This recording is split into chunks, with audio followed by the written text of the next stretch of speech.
기쁨으로 달리는 지름길 수행러너 방송 오늘 12시부터 50분 생방송으로 진행해 보도록 하겠습니다. 저는 아나운서 윤지윤이고요. 오늘도 레드 전문가님과 함께 하도록 하겠습니다. 전문가님 반갑습니다. 네, 반갑습니다. 여러분들 반가워요. 여러분들 반갑습니다. 네. 여러분들 내가 어제 말입니다. 우리 시청자분들한테도 말씀드렸지만은 제가 어제 기후제휴 지내고 왔습니다. 아 그래요? 네. 무슨 기후제를 그 지내셨죠? 사무실에서 그냥 생수통 하나 두고 비나이다 네. 시장 좀 좋아지게 해주십시오. 시장 좋아지라고. 네, 기후제휴 좀 지냈어요. 네, 효과가 좀 있었나 봐요. 효과 좀 있는 것 같습니다. 뭐 아주 좋지는 않은 것 같은데. 아주 좋지는 않죠. 네. 오늘 시장만 보면은요. 하지만 다음 주 시장은 보면은 네. 저는 100% 상승할 거고 보고 있습니다. 그렇습니다. 오늘 상승은 사실은 좀 소폭 상승에 그치고 있는데 다음 주에는 더 좋아질 거란 말씀이시죠? 아니 근데 나는 기후제휴 보내고 왔는데 오늘 네. 왜 검은색 옷을 입고 왔습니까? 너무 까만가요? 너무 까만데요. 이 옷은 제가 고르는 게 아닌데 뭐 다음 주에는 밝게 입고 오겠습니다. 무슨 푸얀테스크인 줄 알았네. 자, 좋습니다. 네. 지금 현재 아나운서님, 네. 우리가 지금 상황에서 수익이 먼저일까 아니면 손실을 줄이는 게 먼저일까? 뭐 전문가님은 어떤 상황이든 간에 수익보다는 손실을 줄이는 투자를 더 선호하시죠. 네, 그렇죠. 그리고 뭐 수익이 뭐 내 마음대로 다 되나요? 네. 그것도 아니고 저는 애초에 이 방송하면서 수익을 위한 방송은 아니다. 네. 이렇게 말씀을 드렸죠. 뭐 물론 내 종목이 떨어져서 이렇게 얘기하는 게 내 입장에서 방어하는 것처럼 보일 수는 있겠지만 네. 하지만 제일 중요한 거는 지금 시장 상황에서 수익이 나올 수 있는 부분은 솔직히 없다고 보고 있습니다. 그리고 보유 종목들 정리하고 다른 종목으로 들어가겠다? 그렇다고 해서 또 이 시장이 받쳐주지는 못할 것 같습니다. 그리고 그동안 그래 왔고요. 하지만 향후 시장에서는 저는 반등할 타임이 있다고 보고 있고요. 그리고 이 부분에 대해서 그동안 방송을 통해서 그다음에 우리 시청자분들한테 제가 늘 어떤 방식으로 종목이 상승되고 어떤 방식으로 시장이 움직이는지 그거 다 말씀드렸죠. 네. 자, 일단 여러분들이 지금 볼 때는 코스피 코스닥 시장이 수급이 없다. 수급이 없어서 힘이 없다. 네. 힘이 없다고 생각할 수도 있겠지만은 그리고 또 시장이 왜 이렇게 어려워진 거야? 인터넷에 보면은 한국 증시 시장 다 빠지고 있다. 이런 얘기로 자극적인 얘기만 하고 있는데 네. 솔직히 한국 시장의 돈들이 빠져나간 건 아닙니다. 빠져나간 건 아니고 어떤 걸 사야 할지 지금 투자자들이 준비하고 있다는 거죠. 그렇기 때문에 오늘 시장이 수급이 없다고 해도 걱정하지 마시기 바랍니다. 다음 주에는 여러분들이 그동안 시장이 영향에 따라 가지고 빠졌던 종목들이 어느 정도 기술적 반등은 10%에서 15% 정도는 상승할 거라고 보고 있습니다. 오늘 사실 좀 눈에 띄는 모습은 SK하이닉스가 3.8% 정도 하락하면서 꽤 낙폭을 키우고 있고 지금 3거래일 연속으로 양봉을 그려내고 있는 모습입니다. 사실은 그동안 음봉을 그려내는 모습인데 보유하고 계신 분들은 사실은 좀 고민이 많으실 것 같아요. 그동안 워낙 SK하이닉스 흐름이 좋았는데 엔비디아가 뭐 간밤에 좀 하락을 했기 때문일까요? SK하이닉스 주가가 이렇게 하락을 보여주고 있고 사실 전문가님은 그동안 SK하이닉스가 너무 많이 올랐기 때문에 앞으로 좀 조정을 받아야 되고 그래야 수급이 다른 종목들로 분산이 될 수가 있다. 대형주뿐만 아니라 중소형주들로 상승 기운이 퍼질 수 있다고 말씀을 해주셨는데 그렇다면 오늘 장에서 SK하이닉스가 받는 조정을 전문가님은 긍정적으로 평가하고 계신가요? 네, SK하이닉스는 저금통 배를 확 계속 갈라야 돼요. 그러니까 지금 뭐냐, 여러분들. 제가 그동안 계속 말씀드렸죠. SK하이닉스 차트를 보여드렸지만은 이 SK하이닉스 쪽은 그동안 시장의 돈들 다 빨아먹은 거예요. 뭐 진구청소기 마냥 다 빨아먹은 거예요. 그렇다고 해서 좀 국내 시장에 뭐 중소형주들이 올라갑니까? 올라가지도 않고 그냥 엔비디아만 보고 SK하이닉스만 그동안 시장의 수급들이 다 빨아먹은 거예요. 네. 다 빨아먹다가 엔비디아가 또 이제 또 $1,000까지 간다고 했다가 그다음에 엔비디아가 또 $1,100까지 간다고 했다가 $1,200까지 간다고 했다가 그것만 보니까 사람들이 살 거는 솔직히 한미반도체도 있지만 SK하이닉스를 살 수밖에 없거든요. 네. 그리고 이 SK하이닉스 따라가지고 이 SK하이닉스가 그동안 다 올라갔어요. 자, 여러분들 이렇게만 보면은 여러분들 입장에서는 역시 반도체다 이렇게 생각할 수도 있겠지만은 역시 반도체가 이제는 떨어진다고 보시면 되겠습니다. 네. 자, 지금 보시면 아시겠지만 SK하이닉스가 3일 연속 음봉이 나오고 있습니다. 그리고 엔비디아가 전이 하락될 때마다 엔비디아하고 나스닥하고 한 몸이죠. 근데 이 엔비디아가 떨어질 때마다 나스닥이 떨어지고 SK하이닉스는 떨어지지만은 국내 증시는 그렇게 떨어지지 않는 상황입니다. 네. 어떻게 보면 디커플링 현식이라고 하는데 수많은 의심론자들이 되게 많아요. 뭐 외인들이 선물 옵션 했다, 공매도로 했다, 뭐 이런 얘기가 있는데 근데 정확하게 패턴 알려드릴게요. SK하이닉스가 더 빠져야 합니다.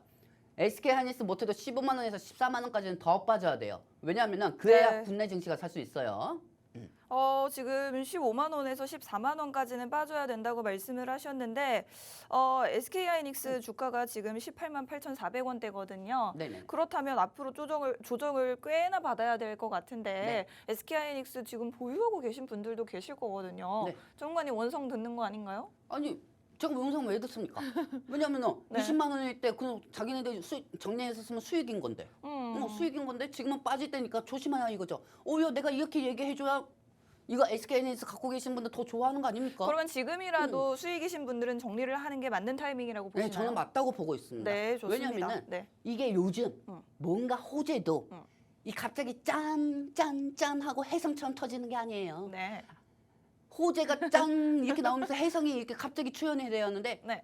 갑자기 악재 방식으로 해성이 막 짱 하고 나타나고 있어요. 해성이 막 삼성전자 일단 악재가 계속 떠졌잖아요. 파업을 하고 있고. 내가 진짜 깜짝 놀랐던 게 주식 네. 방송을 보면서 깜짝 놀랐던 게 저는 방송 모니터링 다 합니다. 네. 나는 주식 방송 보면서 난 저 사람들처럼 방송 안 해야지 이렇게 생각했던 이유가 뭐냐면은 네. 삼성전자가 떨어졌던 이유가 대만이 최근에 지진 났잖아요. 그렇습니다. 지진이 나서 떨어졌대요. 그게 말이 됩니까? 왜냐하면 삼성전자가 대만이 지진 나면 대만 쪽에 뭐가 있어요? TSMC가 있죠. TSMC가 있죠. 네. 그리고 그동안 TSMC가 떨어지면은 대만 쪽이 지진이 나면은 TSMC가 파운드리 1위인데 파운드리 2위가 어딥니까? 2위가 삼성전자죠. 삼성전자죠. 네. 그러면 삼성전자가 당연히 반세 이익을 보는 건데 오히려 이익을 본다. 오히려 이익을 보는 건데 뭐 진짜 큰 메이저 같은 그 방송국에서 얘기하는 게 고작 삼성이 떠지는 게 대만 지진 때문에 떠지는 거대요. 아유, 난 그렇습니까? 진짜 말도 안 되는 소리 하고 있어. 네네. 내가 정확하게 패턴 알려드릴게요. 네. 삼성전자 차트 한번 보도록 하겠습니다. 네. 삼성전자가 최근에 엔비디아 HBM 제품이 테스트가 양산이 실패될 수가 있다. 그 우려감에 삼성전자 주가가 떨어졌습니다. 그리고 두 번째는 삼성전자의 노조 파업이 시작이 됐어요. 네. 그러면서 이제 두 번의 악재의 두둑이 맞았습니다. 두 번의 악재의 두둑이 맞았는데 근데 또 엊그제 구체금리가 상승됐어요. 맞아요, 구체금리가 맞아요. 상승하면 또 뭐가 상승합니까? 환율이 올라가죠. 네. 그럼 또 환율이 올라가면은 외국인들이 아이고 환율이 올라가니까 더 사야겠다 이러겠습니까? 아니면 환율이 올라가니까 아이고 빨리 빠져야겠다 이러겠습니까? 빠져나가야겠죠. 그렇죠. 당연히 빠지는 게 맞는 거죠. 그들도 손실을 보면 안 되는 거니까요. 네. 그렇기 때문에 이런 상황에서 삼성전자가 오늘 반반 매수세요. 개인들의 순매수가 올라가는 상황이고요. 네. 자 그리고 두 번째 SK하이닉스 한번 보도록 할게요. 네. 자 SK하이닉스는 상태는 어떤 상황입니까? SK하이닉스는 지금 현재 3일 연속 음봉 중이에요. 네. 솔직히 SK하이닉스, 솔직히 내가 방송 보는 시청자분들한테 한번 여쭤봅시다. 하이닉스가 올라간다고 해서 모든 반도체주들이 다 올라갔습니까? 아니잖아요. 안 올라갔잖아요. 근데 무슨 반도체만 자꾸 외치고 있어. 그리고 엔비디아 뭐 1,000달러 올라가면 삼성 뭐 8만 간다며. 그리고 뭐 SK 하이닉스 뭐 23만 간다며. 그리고 뭐 엔비디아 1,200달러 이제 조금 있으면 다 가는데 엔비디아 1,200달러 가면은 삼성전자 12만 간다며. 이런 증권사 리포터들은 글씨 볼펜을 주는 것도 아깝습니다. 그러니까 즉 지금 시장의 환경이 계속 바뀌는데 그걸 확정돼서 자기네들 멋대로 리포터를 싸는 거는 아니하는 거죠. 하이닉스 같은 경우는 지금 현재 엔비디아가 조정이 나오면은 하이닉스도 차익이 됩니다. 네. 하이닉스가 차익이 되고 그 수급들은 그동안 일봉, 월봉, 주봉 이게 다 무너진 2차 전지 쪽으로 수급이 갈 수밖에 없어요. 이 주식이 하는 거냐 멀티플이 하는 게 있어요. 네. 솔직히 시적 때문에 계속 주가들이 올라갔던 게 있습니까? 아니거든요. 네. 아니에요. 근데 주식은 멀티플에 따라서 부하시성 해소, 그다음에 기대감의 해소, 그다음에 여기서 기술적 반등이 하는 게 있어요. 네. 그리고 그 안에서 국내 증시의 환경상 제일 많이 들어가는 게 2차 전지 우량주란 말이에요. 네. 그렇기 때문에 2차 전지 우량주 쪽으로 기술적 반등이 SK하이닉스에서 수급이 빠지면은 2차 전지 쪽으로 다 간다는 겁니다. 근데 중요한 거 SK하이닉스도 짠 하고 해성이 하나 터졌습니다. 자, 일단 어제였죠. 어제 SK 회장 쪽에 오너 리스크가 좀 있었습니다. 그리고 나서 이제 SK 하이닉스의 최태원 회장하고 노소영 장관이 이혼한다는 소식에 따라 가지고 SK 하이닉스도 완장. 연연 연기 파장이 될 수밖에 없었죠. 네. 그러면 여기서 여러분들 잘 생각해 보세요. 일단은 이혼이 하는 게 내가 옛날에 사형관 전쟁 많이 봤습니다. 그 사랑과 전쟁 보면은 항상 우리 신구 선생님께서 4주 후 뵙겠습니다. 막 저도 그런- 사랑과 전쟁 굉장히 재밌게 봤어요. 아 그거 보면은 약간 좀 미의 상대에 대해서 좀 눈이 높아지지 않습니까? 아 난 저 여자 만나면 안 되겠다. 아 난 저 남자 만나면 안 되겠다. 근데 뭐 현실에서 그런 일이 정말 많이 발생할까요? 아 우리가 모는 걸 수도 있어요. 그래요. 우리가 모는 걸 수도 있습니다. 그렇군요. 이 여러분 보시면 아시겠지만 네. 절대 이혼하지 마십시오. 뭐 저도 뭐 없는 재산은 없지만 있는 재산도 없지만 어쨌든 이혼하시면 안 됩니다. 재산 어, 때문에요? 재산 때문에요. 그러니까 제일 중요한 거는 네. 여러분들 이렇게 생각하시면 됩니다. 네. 일단은 어제 SK였죠. SK 쪽은 노소영 장관이 관장. 나비셋 관장입니까? 장관이 한다. 죄송합니다. 네. 관장이 노소영 관장이 최태원 회장한테 맨 첫 번째는 1심에서 SK증권의 지분을 달라고 했습니다. 오. 그리고 여러분들도 아시다시피 노소영 장관이 한다. 노소영 반장의 관장. 반장이 아니지 뭐지? 노소영 관장. 관장. 노소영 관장의 네. 아버님이 예전에 대한민국 역대 대통령이었던 노태우였죠. 그렇죠. 근데 이 노태우 쪽으로 SK증권이 텔레콤, 핸드폰 쪽으로 통신사 쪽으로 사업권을 가지게 되면서 SK증권이 컸다는 거는 SK가 컸다는 거는 누구도 다 아는 사실입니다. 네. 안 그렇습니까? 우리 윤지우 아나운서가 거의 90년대에 태어났으니까 그때쯤 이게 사업권을 받은 거거든요. SK가. 그렇군요. 그렇기 때문에 이 SK가 그때에 따라서 이제 노소영 장관 노소영 도와줘요. 관장. 노소영 관장이 네. 노소영 관장이 여기서 우리 아버지가 이렇게 사업했으니까 SK의 지분을 달라 이렇게 얘기한 건데 최태원 회장 입장에서는 안 된다. 그럼요. 줄 수 없다. 이렇게 하다가 1심에서는 노소영 상원이 노소영 관장이 네. 좀 이거를 1심에서 패했어요. 네. 근데 2심 같은 그냥 경우는 노소영이라고 하세요. 노소영 같은 경우가 네. 다시 한번 재심을 넣어가지고 이겼습니다. 이겨가지고 네. SK 쪽에서 1조 3천 원 정도가 이게 노소영 쪽으로 간다고 하면은 SK 경영권이 노소영 쪽에도 있지 않느냐 그 기대감에 따라 가지고 SK가 어제 상승이 된 거죠.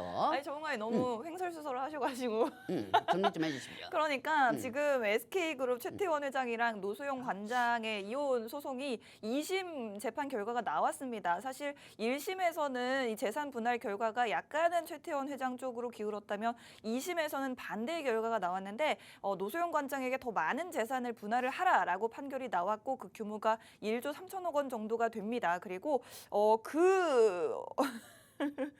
그 재산 분할 대상에는 이제 SK의 지분까지도 포함이 된다고 해서 SK 자체의 경영권에 대한 분쟁에 대한 어떤 가능성이 제기가 되고 있는데 사실은 그동안 여러분들이 시장을 보시면 아셨겠지만 경영권 분쟁이 있을 때마다 오히려 주가는 긍정적으로 반응하는 경우가 굉장히 많거든요. 어제장에도 그렇기 때문에 SK 주가가 9% 급등을 했고 오늘 장에서는 살짝 음봉을 보이고 있습니다. 사실 SK 하이닉스의 주가는 보시는 것처럼 뭐 이번 사태와는 좀 관련 없이 조정을 받고 있는 것 같은데 전문가님은 사실 이 사건이 SK 하이닉스의 주가에는 좀 부정적이라고 판단을 하시나요? 부정이 안 갈 수는 없죠. 아 그런가요? 네, 솔직히 부정이 안 갈 수가 없죠. 아니 그러면 SK의 주가에는 좋고 SK 하이닉스 주가에는 안 좋은 이유가 저는 다 뭐죠? 안 좋다고 생각합니다. 아 그래요? 네, 왜냐하면 SK 하이닉스 쪽에서도 네. 오너 리스크 연영이 이제 일론 머스크가 솔직히 최근에 과거에 네. 감기약을 먹었는데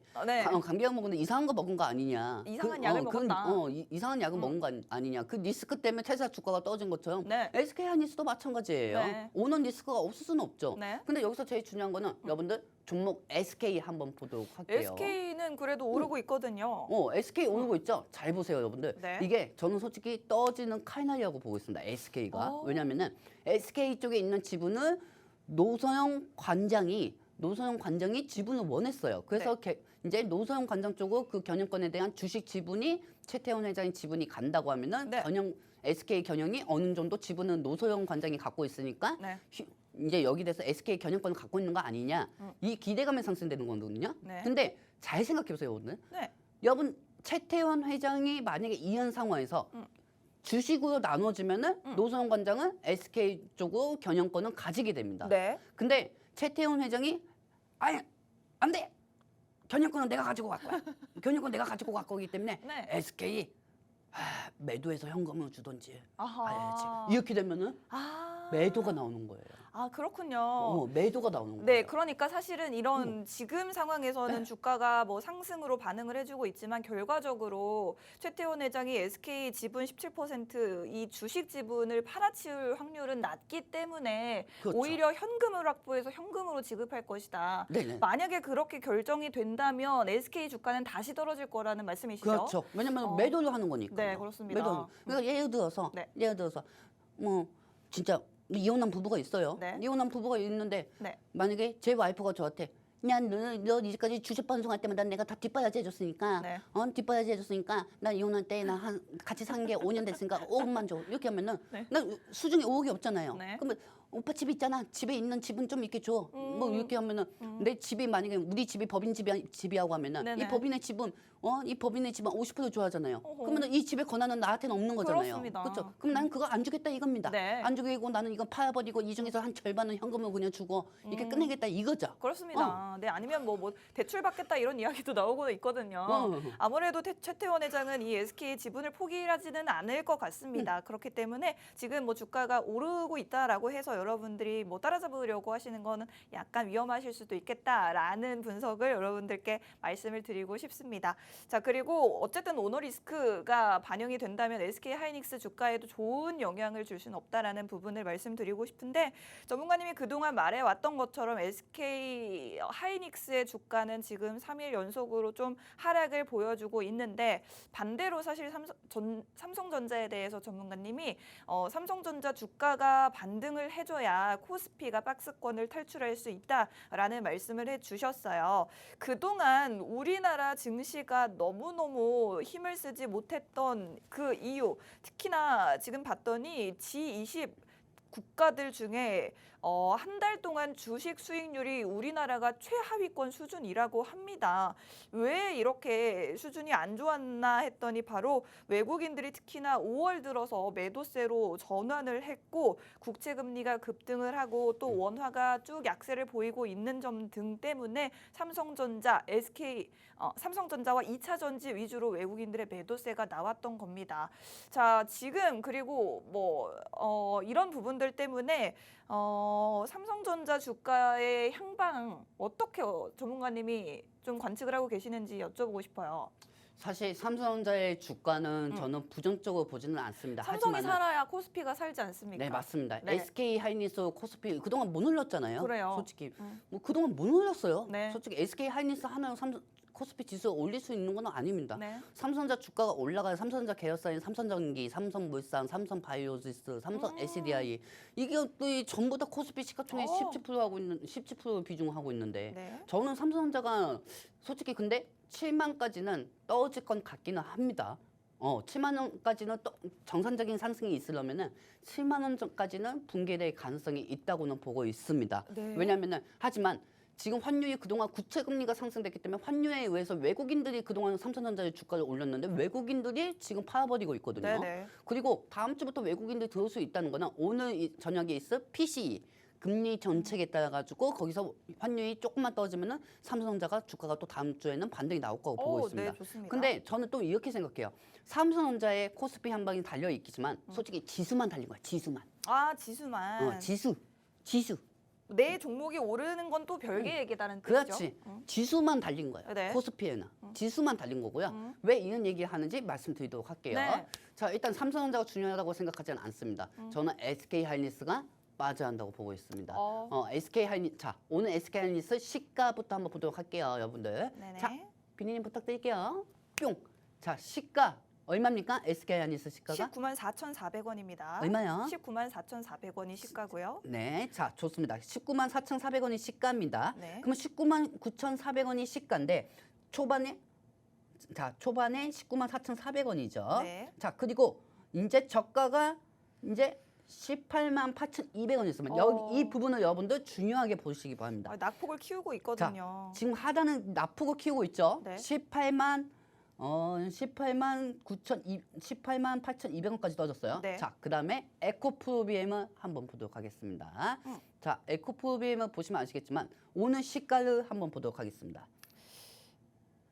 자, 186,300원입니다. 시가가 186,300원인데 네. 에코프로비엠이 장 초반에 올라가면서 고가로 194,400원까지 올라갔습니다. 자, 오. 즉 뭐냐? SK하이닉스하고 에코프로비엠하고 지금 현재 시소타기 하고 있다는 거예요. 시소타기. SK하이닉스가 개파락이 빠지면 빠질수록 에코프로비엠 같은 경우는 같이 낙폭이 됐다가 같이 말아 올리는 거라는 거죠. 그리고 에코프로비엠이 올라가면은 SK하이닉스는 빠지고 있다는 겁니다. 즉 지금 SK하이닉스 같은 경우는 수급 쪽으로 엔비디아만 보고 개인 투자들이 계속 매수를 하고 있는데 만약에 이 SK하이닉스 쪽이 더 이상 상승할 모멘텀이 없다 하면은 그동안 제일 많이 빠진 시장은 그동안 중심을 잡아줄 수 있는 우량주 섹터를 잡을 거고 그 우량주 섹터에 관련된 종목들이 같이 상승해 줄 겁니다. 네. 그렇기 때문에 SK 여러분들 이렇게 생각하시면 돼요. SK하이닉스가 상승할 땐 반도체주들이 같이 상승 못합니다. 오히려 떨어질 가능성이 더 크죠. 왜냐하면 지금 엔비디아가 고점이니까요. 그리고 중요한 거 여기서 제일 중요한 거는 하이닉스만 올라간다고 해서 반도체주들은 다 같이 못 올라가지만 지금 현재 여러분들 5월 27일 날짜, 월요일 날짜를 보시면 아시겠지만 에코프로비엠이 움직이면은 그 열쇠를 하나 풀어주면은 2차 전지 모든 섹터들이 다 올라갔습니다. 그리고 중요한 거 어제였죠. 어제 GDP가 예상치 하위가 나왔습니다. 미국의 GDP가 그리고 노동 건수도 청구가 많지 그나마 조금 증가가 됐어요. 자, 그렇다면 뭡니까? 알고 보니까 한 선수님. 네. 미국 경기가 좋은 게 아니었어요. 근데 뭐 사실 그동안 계속 좋게 나오다가 딱 이번 주에만 안 좋게 나온 거 아닌가요? 시장은 맨날 그 방향성에 따라서 맨날 바뀌잖아요. 멀티푸처럼. 그렇습니다. 그렇죠. 네네. 그렇다고 하면은 오늘 만약에 지금 현재 금리 인하 기대감이 계속 형성이 되고 있는 거예요. 네. 난 진짜 오늘 오전 깜짝 놀랐어요. 기사들. 왜요? 언론인들이 쓰는 거 보고 금리 우려 때문에 금리 인상 우려 때문에 맨날 떨어졌대요. 좀 바보 같아요. 왜냐하면은 네. 잘 생각해 보세요. 금리 채권이 어제 떨어졌고 GDP가 예상치보다 하위가 나왔고 네. 그다음에 노동 건수도 청구가 됐고 그만큼 미국 경기가 안 좋다면은 경기 불안체고 금리 인하를 할 수 있다는 기대감을 과거 많이 상승됐거든요. 네. 근데 어제는 엔비디아가 떨어져가지고 미국의 빅테크 주들이 거의 다 시가총액이 미국 거예요. 그러면 네네. 미국 주들이 엔비디아가 떨어지면 나스닥하고 한 몸이잖아요. 그렇습니다. 그렇기 때문에 엔비디아하고 나스닥이 한 몸인데 엔비디아가 차익이 돼서 빅테크 주들이 떨어져가지고 나스닥이 같이 떨어진 건데 금리 때문에 떨어졌대요. 결국은 엔비디아가 떨어졌기 때문에 이렇게 지수가 일제히 하락을 했다라는 결론이 네, 있는 거죠? 그렇죠. 네. 금리 정책 때문에 떨어진 게 아닙니다. 네. 그리고 국채 금리는 오히려 하락됐습니다. 네. 국채 금리 하락됐고 노동 건수가 더 많아지고 있다. 그리고 GDP가 떨어지고 있다. 알고 보니까 미국 경제가 좋은 게 아니다. 네. 그렇게 되면은 오늘 같은 날 PC만 잘 나온다고 하면은 다음 주 시장은 반등이 무조건 나올 거라고 보고 있습니다. 그렇습니다. 지금 우리 증시 전체 시가총액의 20% 이상을 차지하는 삼성전자와 그룹주들의 주가가 오르면 코스피 시장 지수 자체가 살아날 수 있다. 그리고 사실 이 부분은 지수 자체는 살아날 수 있지만 전반적인 시장 중소형주들까지 주가를 끌어올려줄 수 있는 문제는 아니거든요. 그런데 다음 주부터는 그래도 시장을 긍정적으로 볼 수 있는 요소들이 몇 가지 있어서 다음 주부터는 아무래도 좀 전반적인 상승을 기대해 볼 수 있지 않을까라는 말씀을 드리고 싶습니다. 어떤 주가 상승의 요소가 있느냐 봤더니 일단 오늘 밤에 이번 주에 아무래도 가장 큰 미국의 이슈일 겁니다. PC 지수가 발표가 되는데 이 PC 지수를 통해서 물가 상승률이 조금은 둔화될 것이다라는 지표가 확인이 되면 금리 인하에 대한 기대감이 커질 것이고요. 그리고 뭐 이번 주에도 미국에서 약간은 실업이 늘었다라는 부분과 그리고 GDP 성장률이 좀 둔화가 됐습니다. 이런 부분들 때문에 그동안 미국 경기가 너무나도 좋아서 굳이 금리 인하를 하고 경기를 부양할 필요가 없다라는 이야기가 나왔었는데 이번 주에 나온 지표들은 금리 인하에 대한 기대감을 조금 키우는 방향으로 발표가 됐습니다. 그렇기 때문에 이 부분들이 전반적으로 다음 주 시장에 긍정적으로 작용할 수 있을 것 같고요. 다음 주에도 일정들을 좀 앞두고 나오고 있습니다. 먼저 6월 3일에는 미국에서 5월 ISM 제조업 지수 이 발표를 통해서 미국의 경기 얼마나 지금 좋은지 다시 한번 확인을 할 것이고, 그리고 7일에는 비농업 고용 지표가 또 나옵니다. 고용 지표를 통해서 고용이 좀 둔화되고 있다라는 부분이 다시 한번 확인이 더 된다면 금리 하락, 금리 인하에 더 좋은 재료가 될 수가 있겠죠. 이런 부분들 이미 시장 예상으로는 금리 인하에 좀 더 무게를 주는 쪽으로 발표될 것을 시장은 예측하고 있기 때문에 다음 주 전반적인 시장 분위기 흐름 살아날 것으로 기대해 보도록 하겠습니다. 사실 저희 방송을 오랫동안 시청해 주셨던 분들은 아시겠지만 전문가님이 절대 시장에 대해서 낙관을 하시는 분이 아니기 때문에 그래도 최근에는 시장 정말 살아날 것이다라고 말씀드리는 부분들이 꽤나 고무적인 부분인 것 같습니다. 여러분들도 아직까지는 아니지만 그래도 앞으로의 상승장에 대비해서 내 계좌 조금 불려줄 수 있는 종목들 어떤 종목인지 저희 방송 통해서 함께 하시면 되겠고요. 그리고 저희와 더 많은 정보들 나누고 싶으신 분들, 그리고 저희와 함께 실시간으로 소통해 보고 싶으신 분들은 의견 남겨주실 수 있게 저희가 소통 창을 열어드리고 있는데요. 지금 카메라를 통해서 QR코드 스캔하시면 저희와 쭉 함께 하실 수가 있고, 여러분들의 고민 올려주시면 저희가 실시간으로 한번 소통 나눠보도록 하겠습니다. 자, 지금 전반적인 시장 상황에 대한 이야기를 나눠봤는데 말씀드렸던 부분 미국의 1분기 GDP 증가율이 좀 둔화가 됐고요. 이는 국채 금리의 하락 그리고 달러 약세를 초래했습니다. 그동안 너무나도 달러가 강세를 보였는데 달러 약세가 초래됐다는 부분은 앞으로 우리 환율에도 긍정적으로 작용할 수가 있겠죠. 그리고 그래도 4분기쯤에는 아예 환율이 좀 본격적으로 하락을 할 수 있을 것이다라는 증권가의 예측도 나와 있기 때문에 이런 부분도 한번 보시면 좋을 것 같습니다. 안한 선생님, 네, 증권가 그거 믿지 마세요. 믿지 말아요. 증권가 믿지 마세요. 저를 믿으세요. 그래요? 저를 그러면 믿으세요. 전문가님의 환율 전망은 어떤가요? 저는 제가 생각하는 환율 전망은요. 네. 일단은 지금 현재 되게 고점이에요. 그렇습니다. 되게 고점이고 환율은 떨어질 거라고 보고 있습니다. 고점이다. 떨어질 것이다. 여러분들, 네. 내가 한 가지 말씀드릴게요. 지금 환율 지금 몇입니까? 1380입니다. 1380입니다. 우리가 1400원이 예전에 높았었죠. 근데 지금 이 환율이 너무 1380원까지 가다 보니까 이 1380원에서 이제는 조금씩 떨어지면서 조정을 받고 내올 거라고 보고 있습니다. 왜냐면은 여러분들 잘 생각해보세요. 국채 금리가 상승한다고 하면은 금리 인상은 당연히 못하죠. 당연히 못합니다. 아까 우리 윤지훈 아나운서님이 이 정리한 자료가 있거든요. 네. 그 정리한 자료를 제가 여러분들한테 보여드리도록 할게요. 네. 자, 한번 보도록 하겠습니다. 즉, 구체금리 상승은 기준금리 인상과 같은 효과라고 보시면 됩니다. 오. 자, 그 부분 한번 보도록 하겠습니다. 네. 여러분들, 이 방송을 보시면 말입니다. 네. 응? 10,000원씩은 내야 돼요. 응? 지금 뭐 다음 방송 봐봤자 뭐합니까? 매번 늘 똑같이 뻐꾸기 마냥 똑같이 여러분들이 항상 느끼는 게 나도 할 수 있다 전 얘기 뭐 이런 방송들만 있지 않습니까? 우리 방송은 그 이상을 뛰어넘는 방송이에요. 한 네. 가지 말씀드릴게요. 구체금리 상승은 기준금리 인상과 같은 효과예요. 그래요. 왜냐면 구체금리가 오르면은 기준금리 인상은 당연히 줄어들 수밖에 없죠. 그래요? 당연하죠. 구체금리가 올라가는데 채권 쪽으로 주식 쪽에 있는 채권금리 구체가 왜 올라갑니까? 주식 쪽에 있는 자금들이 이탈이 돼서 채권을 사는 거 아닙니까? 그렇습니다. 그래서 구체금리가 상승이 되는 건데 네. 근데 금리 인상이 다시 한번 무효가 안 된다 하면은 다시 채권 쪽에서 돈이 빠져나서 국내 증시로 들어갈 수밖에 없겠죠. 그래요. 근데 중요한 거는 이 PCE 지수만 잘 나온다고 하면은 FOMC 금리 정책 기조도 긍정적일 거라는 겁니다.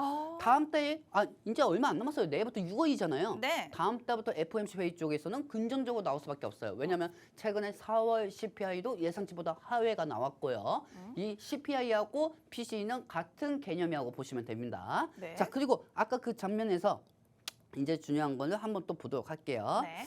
지금 일단 구체금리 같은 경우가 네. 여러분들도 보시면 아시겠지만은 네. 기준금리 반영은 불확실성하긴 맞습니다. 네. 그리고 세계 최고의 안전자산이 미국의 구체가 안 팔릴 거라고 저는 보고 있어요. 왜냐하면 즉 이 금은 올라가지만 채권이 같이 구채권이 안 올라갈 가능성이 더 크거든요.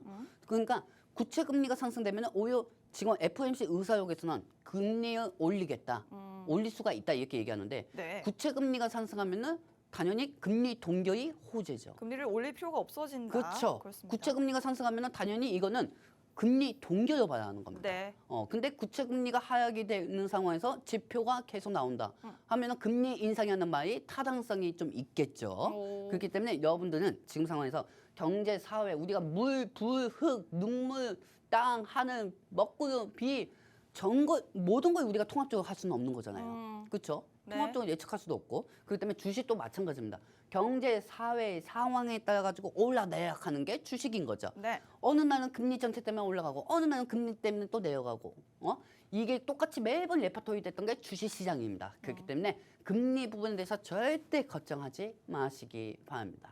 그렇습니다. 지금 저희가 말씀드린 부분이 미국의 국채 금리에 대한 이야기를 드렸고 사실 이 부분은 서로 좀 영향을 주는 부분인 것 같습니다. 꼬리에 꼬리를 무는 그런 요소들인데 기준금리 향방이 불확실해지니까 지금 투자자들의 시선이 안전자산인 미국 국채로 가고 있습니다. 지금 국채가 안 팔린다라는 건 국채 금리가 오른다라는 뜻인데 반대로 국채 금리가 올라가면 기준금리를 올린 것이나 비슷한 효과가 나기 때문에 이렇게 되면 오히려 연준에서 금리를 굳이 올릴 필요가 없어진다는 겁니다. 즉 국채 금리가 오르면 뭐 단기적으로는 주식 시장에 자금이 돌지 않는다라고 볼 수는 있겠지만 조금 더 중장기적으로 보자면 기준금리 인상에 대한 필요성은 적어지고 오히려 인하에 가까워질 수 있기 때문에 중장기적으로는 호재다라고 보시면 좋을 것 같습니다. 여기에 더해서 아까 말씀드렸던 미국의 PCE 물가 지수가 이번에 조금은 그래도 물가가 둔화됐다라는 부분을 보여줄 확률이 높기 때문에 이렇게 된다면 바로 다음에 열리는 6월 14일 FOMC 회의에서 당연히 금리 인하에 대한 긍정적인 이야기가 오고 가겠죠. 이 부분이 앞으로 쭉 우리 시장에 훈풍을 좀 불어 넣어줄 수 있기를 바라보도록 하겠습니다. 자, 지금 삼성전자에 대한 이야기, SK하이닉스에 대한 이야기, 그리고 지금 남아있는 일정 오늘 밤 PCE 지수 발표, 다음 주에도 물가 지표 발표와 ISM 제조업 지수 그리고 또 고용 지표들이 발표가 되는데 이런 부분들도 주시를 해보시면 좋겠다. 그리고 결론적으로는 시장은 다음 주에는 더 좋아질 것이다라고 정리를 해드리도록 하겠습니다. 자, 지금 삼성전자에 대한 이야기를 한번 살짝 해보고 그리고 반도체 관련주에 대한 어떤 전망을 전문가님 갖고 계신지 여쭤보고 싶은데 전문가님이 싫으시다네요, 표정이. 싫으세요? 반도체만 계속 얘기했었는데. 그러면 넘어갈게요, 전문가님. 반도체는 지금 볼 때까지 아니에요. 지금 반도체는 보면 안 돼요. 반도체 봐봤자 전력 반도체, 네. 전력 반도체하고 뭐 기술적 반등은 나오는 것밖에 더 있습니까? 아까 삼성전자하고 하이닉스 그렇게 얘기했었잖아요. 그러면 넘어갈게요. 넘어갑시다. 넘어가고 맞습니다. 금투세 쪽을 한번 보도록 할게요. 금투세 한번 이야기해 보겠습니다. 어제 금투세 집회가 열렸죠. 전문가님 집회 가셨나요? 갈 시간이 없습니다. 시간만 있다면 가고 싶으신가요? 시간만 있으면 가죠. 그래요. 시간만 있으면 그 가죠. 정도로 적극 반대하신다. 네. 그렇습니다. 금투세는 엄청 반대합니다. 어. 자, 금투세가 내년 1월부터 시행되는데 여러분들 지금 언론인들이 기자인분들이 정말 잘 모르고 글 쓰는 것 같은데 기자는 진짜 우리 아들도 할 것 같아. 난 느낌이 뭐냐면은 금투세가 결국 폐지 불가능성 이렇게 얘기 나오는데 아닙니다. 지금 21대 국회의원들이 정리가 됐어요. 네. 그리고 이제 22대 국회의원들이 시작이 됩니다. 22대 국회의원들이 시작이 되는데 지금 현재 이 금투세 같은 경우가 이거 진짜 이거 누구 머릿속에서 나온지 난 진짜 이해 못하겠습니다. 예전에 문재인 대통령의 시절이었죠. 사람이 먼저다 하면서 그 사람이 먼저하고 해가지고 이거 해놨는데 오히려 시장이 더 많이 떨어졌어요. 이건 사람을 위한 것도 아닙니다. 서민을 위한 것도 아니죠. 그리고 솔직히 말씀 들어볼까요? 1년에 솔직히 말해서 주식을 5천만 원 이상 버는 사람이 있을까요? 많지 않을 것 같아요. 많지 않. 운 좋으면 있겠죠. 5천만 원 이상 버는 사람이 있을까요? 그런 사람들을 봤나요? 보고 얘기하는 건가요? 그리고 내가 가끔 지금 이 금투세에 대해서 주식 쪽 전문가고 이걸 정책을 내민 이 무슨 경제수석연구원인가 뭔가 하는 사람 내 실명은 얘기 못 하겠는데 이 두 사람이 토론하는 거 봤어요. 근데 이 금투세 쪽에서 반대하는 사람이 얘기하는 걸 들어보면은 이 반대 쪽에서 듣는 그쪽 정치당에 있는 사람 얘기를 들어보면은 공부를 제대로 못한 것 같습니다. 매번 검토해보겠다 이거예요. 즉 금투세 같은 경우는 우리는 기간은 다 법인이에요. 그렇기 때문에 세금을 낸답니다. 근데 우리 개인 투자자들은 뭐 그런 게 없어요. 이 주식을 하는 이유가 잘 생각해 보세요. 네. 여러분들.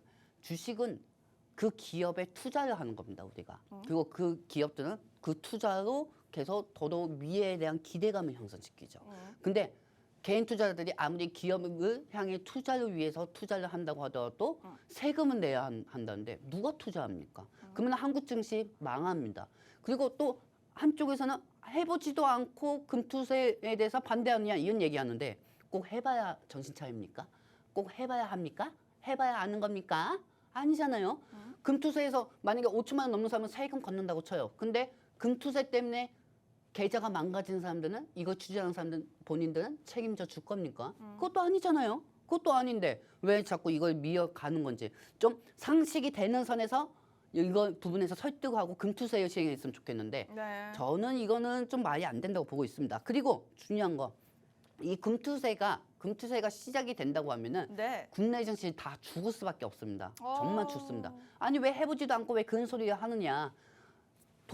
계속 버는 사람들은 계속 벌지 않느냐? 근데 여러분들 잘 생각해 보세요. 네. 버는 사람들도 계속 벌고 못 버는 사람들도 계속 버는 건 맞습니다. 주식도 마찬가지고. 근데 그게 꼭 주식만 그런 게 아니에요. 근데 이 금투세 같은 경우는 큰 손들이 많아야 돼요. 큰 손. 나는 손이 좀 작지만 큰 손들이 되게 많아야 돼요. 네. 이 정도에 대한 만한 큰 손들이 많아야 한다는 거죠. 큰 손이 많아야 수급에 따라 가지고 움직이는 게 국내 증시인데. 네. 근데 이 큰 손들이 다 떠나간다? 다 떠나가고 소액으로 돼 있는 개인 투자자들만 주식한다? 누가 주식합니까? 저 만약에 내년 1월 1일 날 금투세 시행하잖아요. 네. 금투세 시행하면은 저는 기존에 지금 하고 있는 미국 증시로 넘어가도록 하겠습니다. 우리 시청자분도 저 따라오시는 분들한테도 저는 그분도 모시고 국내 시장 안 할 겁니다.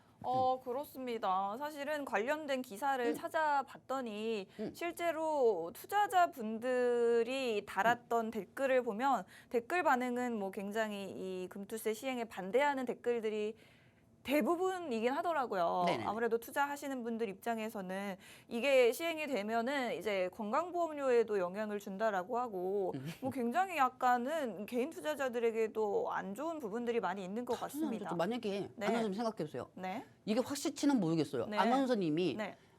나는 100만 원, 나는 저 1000만 원은 왜 제 목소리가 왜 그렇죠? 똑같지 않습니까? 우리 윤지 목소리, 아나운서 목소리하고. 다시 해주세요. 저 1000만 원은 4천만 원 땄어요. 그러면은 세금 네. 내야죠. 세금 20%를 가져간다면서요? 그러면 네. 소득이 잡히죠. 어허. 그렇죠. 그렇습니다. 아나운서님이 1년에 만약에 연봉이 3천이야. 네. 그 3천인데 주식으로 소득을 땄어. 오. 진짜 운 좋게. 네. 내가 정말 1년 동안 공부해서 이 종목으로 내가 4천만 원 벌었어. 그렇습니다. 근데 응. 소득이 7천만 원 잡혀. 소득이 잡혀요. 근데 응. 건강보험료 기존에 내고 있는 게 지금 현재 6만 원에서 7만 원 낸다고 하면은 네. 7천만 원이라는 게 1년에 소득이 잡혔으니까 네. 건강보험 얼마 저 내겠어요? 얼마 내나요 그러면? 거의 한 78만 원 내는 거예요. 70, 80을 낸다고요? 그렇죠. 그러면 소득이 제가 잡히는 주식을 왜 거니까. 합니까? 개인 투자자들이 네. 개인이 7천만 원 밑에 월급이고 7천만 원 밑에 하면은 소득이 많이 안 잡힙니다.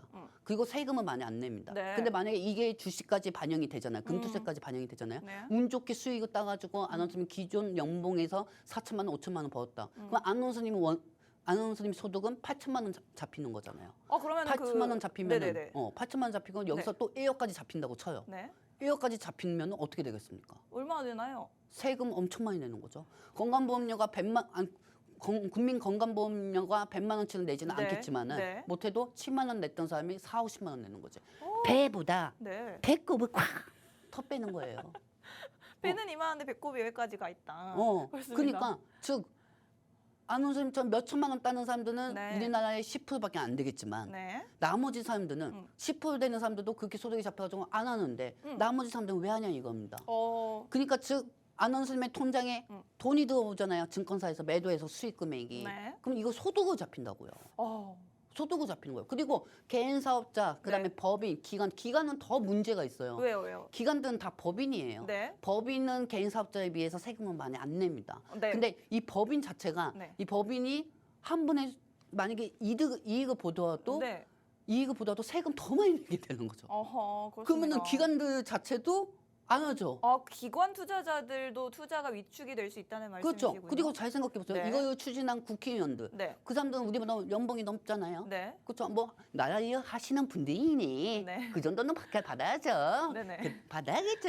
근데 그분들 같은 경우가 네네. 그분들도 네. 만약에 주식을 하신다. 음. 주식을 하시는데 음. 이 주식에 따라 가지고 소득이 잡히면 그분들도 세금을 내셔야겠죠. 그럼요. 안 그래도 국회의원 연봉이 더 높은데 그분들은 세금을 더 많이 날 겁니다. 근데 네. 더 웃긴 거. 네. 이분들이 세금 안 걷는 비트코인 한다? 응. 그럼 말이 되는 거 아닙니까? 말이 안 되잖아요. 그렇습니다. 분명히 정치당에서도 비트코인 하는 국회의원들이 있을 텐데 자기네 쪽 그래서 그쪽은 세금 안 걷고 주식 쪽 이게 누구를 위한 나간 건지 누구를 위해 준비를 하는 건지 잘 모르겠어요. 그러면 이 솔직히 말해서. 제도는 결론적으로는 외국인 투자자들에게만 좀 친화적인 정책이라고 보면 될까요? 그렇죠. 외국인들한테 그냥 우리 국내 증시 국고 그 금액 떨어지고 있는데 국내 증시에 있는 돈 다 빼가세요. 조용히 그러면은 그래도 외국인들은 시장에 좀 들어올 수 있을까요? 들어오겠죠. 돈이 그래요? 되니까. 근데 외국인만 있어서 됩니까? 개인 투자자들이 있어야죠. 음흠. 개인 투자자들이 있어야 네. 외국인들도 투자를 할 만한 가치가 있고 네네. 개인 투자자들한테 오히려 주식을 하면 손해가 나는 국정인데 네. 누가 주식을 합니까? 그렇습니다. 솔직히. 그렇습니다. 그렇기 때문에 지금 많은 개인 투자자분들이 이런 반대를 하고 있는 것 같고 지금 이제 금투세 폐지가 좀 물 건너간 뒤로 관련된 단체들에서 이렇게 촛불 집회를 하고 나선 상황입니다. 이 부분이 사실은 이미 1월 1일부터 내년 1월 1일부터 시행이 될 것이 기정사실화가 된 상황인데 그래도 앞으로 좀 어떻게 체계가 조금 더 잘 긍정적으로 잡혀 나갔으면 좋겠습니다. 자, 이런 부분들을 한번 이야기를 나눠봤고 2차 전지에 대한 이야기도 한번 해보고 싶어요. 전문가님. 지금 증권사에서 리포트가 새롭게 나와서 제가 아주 면밀하게 살펴봤는데 잘하셨습니다. 주요한 내용을 문장으로 정리를 일단 한번 해봤어요. 네, 진짜 할 말이 많아요. 네. 진짜. 일단 네네 지금 보시는 것처럼 네네네. 첫 번째 하반기 2차 전지주 실적은 상반기는 안 좋았지만 그보다는 개선될 것이다 라고 말씀을 해주셨고요. 아니 리포트에 나와 있고요. 네. 그리고 리튬이랑 니켈 가격이 상승을 하고 있는데 이 부분도 역시나 2차 전지주의 주가에 긍정적으로 반영될 수 있는 시기가 곧 다가올 것이다 라는 부분 그리고 전기차 가격 경쟁의 수혜도 함께 볼 수가 있고 판매량 회복까지도 기대가 된다는 점에서 2차 전지주의 긍정적인 요인들을 꽤 많이 리포트에서 언급을 하고 있었고요. 그리고 지금 밑에 보시면 실적에 대한 기대치가 낮아져 있다고 했어요. 이 부분도 사실은 굉장히 긍정적입니다. 왜냐하면 사람들이 기대하는 게 없기 때문에 오히려 실적을 뭐 좀 못 내놓는다고 하더라도 뭐 주가가 그렇게 부정적으로 반응할 더 이상 그런 여지도 없다라는 뜻이 되겠고요. 마지막 네 번째 포스코 퓨처엠이라는 기업을 콕 집어서 보면 하반기 북미 출하량이 확대될 것으로 예측이 된다라는 부분을 말씀드리고 싶습니다. 지금 특히나 LG에너지솔루션 어제장에서 상장 이후 신저가를 기록을 했거든요. 그래도 오늘 장에는 뭐 반발 매수세인지 1%대 아주 뭐 약한 상승을 보여주고 있긴 한데 2차 전지주들 너무 많이 빠졌습니다. 기업증권이 오늘 아무리 긍정적인 리포트 썼어도요. 네. 좀 리포트 안 썼으면 좋겠어요. 왜요? 증권사들이. 왜요? 그럼 뭐 하셨어요? 맞추지도 못하면서. 그래도 이거는 전문가님 생각이랑 어느 정도 뭐 비슷하지 않나요? 그 제가 미리 얘기한 거잖아요. 제가 미리 얘기한 걸로 그렇게 똑같이 없어가. 똑같이 따라한 거예요? 뭐 그렇게 볼 수는 없죠. 내가 뭐 그렇게 유명한 사람도 아니고. 그럼요. 근데 제일 중요한 거는 네. 지금 상황에서 네. 하나투어? 하나투자증권? 하나투자증권? 아 잠시만요. 하나투자증권이 아니고 어디였죠? 하나투자인가? 하나가 아닙니다. 하이투자. 그 하이투자입니다. 이름 참 헷갈리게 지어놨네. 씨. 그 하이투자증권에서 네네네. 그 매도 리포트 쓰고 나서 에코프로비엠이 반등한 타임에서 그 자기네들만의 일기 형식으로 쓴 거예요. 내가 한 가지 말씀드릴까요, 여러분들? 네. 남은 시간 내가 이거 하나만 들으세요. 자, 네. 양극 캐파가 1,000톤으로 돼가지고 4분기 26년 4분기가 적자가 60억이 예상이 된다. 이게 하이투자증권에서 쓴 겁니다. 오, 네. 근데 지금 똑바로 한번 얘기해 봅시다. 지금 연도가 26년도 아니고 24년도입니다. 24년도에 나와 있는 24년도에 있는 4분기 실적이 2월 달이었는데 네. 벌써부터 본인들 못돼요. 2년 후 4분기 실적을 쓰면서 에코프로비엠의 매도 리포트를 냈었어요. 15만 원으로. 네. 말도 안 되는 거죠. 4분기가 지나간 지 2달도 안 됐는데 그걸 2년 후에 맞춘다. 본인이 무슨 석가모니야. 그것도 아니고 본인이 무슨 예수님이야. 그것도 아니잖아요. 네. 그렇죠? 완전히 일기현시고 본인들만의 계산 수치였었죠. 근데 알고 보니까 네. 거기서 작년에 네. 에코프로비엠 4, 5달에 매도하라고 한 리포트가 나왔더라고요. 그래요? 근데 그 후에 에코프로비엠이 10월달에 완전 80, 완전 급등을 했죠. 170%까지 상승했어요. 네네, 그렇습니다. 그래서 이 사람이 이렇게 써가지고 순간 좀 짜증은 좀 나지만은 네. 추가적으로 앞으로 상승하겠구나. 저는 희망을 받습니다. 그렇습니다. 그러니까 뭐 반대로 갈 것이다. 전 반대로 갈 거라고 네. 보고 있습니다. 네. 반대로 갈 거라고 보고 있고요. 네. 그리고 금리 부분에서 이게 좀 리포트가 유생해요. 네. 기업에 의해서만 쓰지 세계 정세에 대해서 이렇게 되면은 저렇게 될 것이다. 이게 좀 똑바로 또박 차근차근 이 증권사 리포트 쓰는 사람들이 육하 원칙에 의해서 써야 하거든요. 그럼요. 근데 육하 원칙이 하는 게 없어. 네. 육하 원칙에서 그냥 3칙만 쓴 것 같아. 3칙.